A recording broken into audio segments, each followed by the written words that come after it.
প্ৰিয় দৰ্শক, মই আপোনালোকৰ সন্মুখত এতিয়া এটা যোগাসন কৰিম। নাম হৈছে উষ্ট্ৰাসন। শিকাৰুসকলে এই আসন অভ্যাস কৰোঁতে প্ৰথমে ভৰি মেলি ল'ব পাৰিব। পিছলৈ যেতিয়া অভ্যাস হ'ব তেতিয়া ভৰি দুখন চপাই ল'ব পাৰিব। কথাতে কোৱা হয়, আসন এক, উপকাৰিতা অনেক। উষ্ট্ৰাসন নিয়মিত অভ্যাস কৰিব পাৰিলে ৰাজহাড় নমনীয় হয়, কঁকাল আৰু পিঠিৰ পেশী মজবুত হয়, ফুসফুস অৰ্থাৎ হাওঁফাওঁৰ সক্ষমতা বৃদ্ধি হয়, হজম শক্তি বাঢ়ে। ষ্ট্ৰেছ অৰ্থাৎ মনৰ হেঁচা দূৰ কৰি মানসিক সন্তুলন ৰক্ষা কৰাত সহায় কৰে।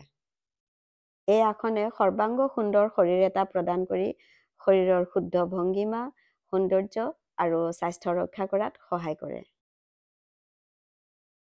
স্বাস্থ্য আৰু সৌন্দৰ্যই মানুহৰ শাৰীৰিক আৰু মানসিক ব্যক্তিত্ব বিকাশ কৰিব পাৰে। তাৰ উপৰিও আধ্যাত্মিক তথা উৰ্জা শক্তিক উজ্জীৱিত কৰি তুলিব পাৰে। ধন্যবাদ।